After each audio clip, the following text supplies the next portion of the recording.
Bună, dragilor! Bună! Nu mai știm de capul nostru. Să o facem și pe aia, și pe aia, și pe aia. Nici aranjate, nici machiate. Haideți să vă arătăm ce am făcut pe ziua de azi. Ăștia mai trebuie să fac, că sunt rumeniți. Doar Niște pe o parte. cârnăciori așa. Îi facem, îi mai rumenim o dată. Aici sunt sărmăluțele. Nu le-am făcut în oala aia de pământ pentru că n-am tava Da. care am făcut, o să le mai fierb. Așa, acum am terminat o ciorbică de coastă. Yummy! N-am mai stat, n-am mai O avut când bunătate. să intrăm să vă facem După atâta carne, atâta salate, de costiță o și zeamă cu zarzavaturi bună. proaspete. Da. Și aici am făcut așa o mini pomana porcului puțină pentru că copiii nu o să fie acasă și să fie pe masă. Mai băgăm cârnăciorii să se mai rumenească. Acum să vă arătăm ceva dulce. Ne-am ținut de promisiune. Da. Hai să aprind lumina. Cu ce să începem? Gata. Prăjitura care am făcut-o ieri, Da. am Este lăsat... aceasta. Nu, asta, care? Da. Uite, așa arată prăjitura. Și am Arată super. Că... tăiat-o până la urmă, că n-am putut să ne abținem și am mâncat. Uitați cum arată. Este O să bestială. pun de seară pe masă și... Iar aceasta este de azi.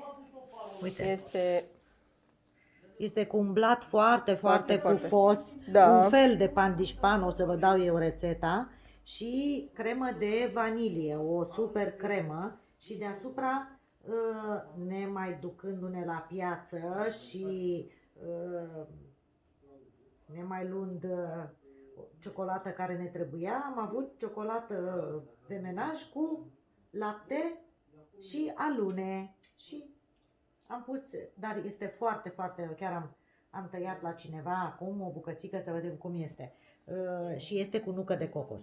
Fata mea o să aibă acces la ea. E foarte bună și în cremă. Crema de vanilie, nu este foarte dulce.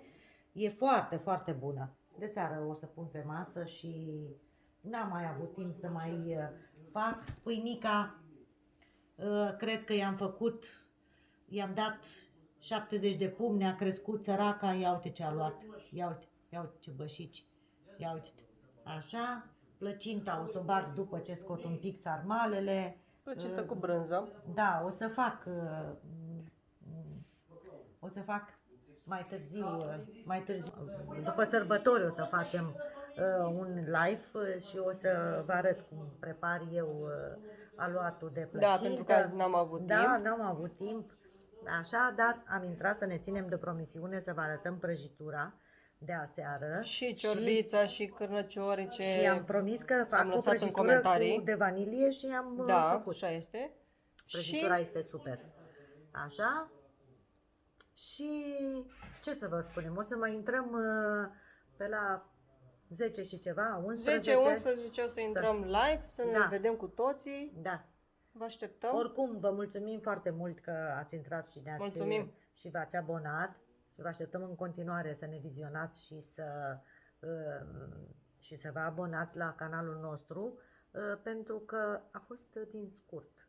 Dar după sărbători promit că în fiecare zi numai cocării facem. Atunci ne vedem Da, diseară. da. Ne Vă scuzați pupăm. că suntem zdruncinate puțin așa. Vă pupăm!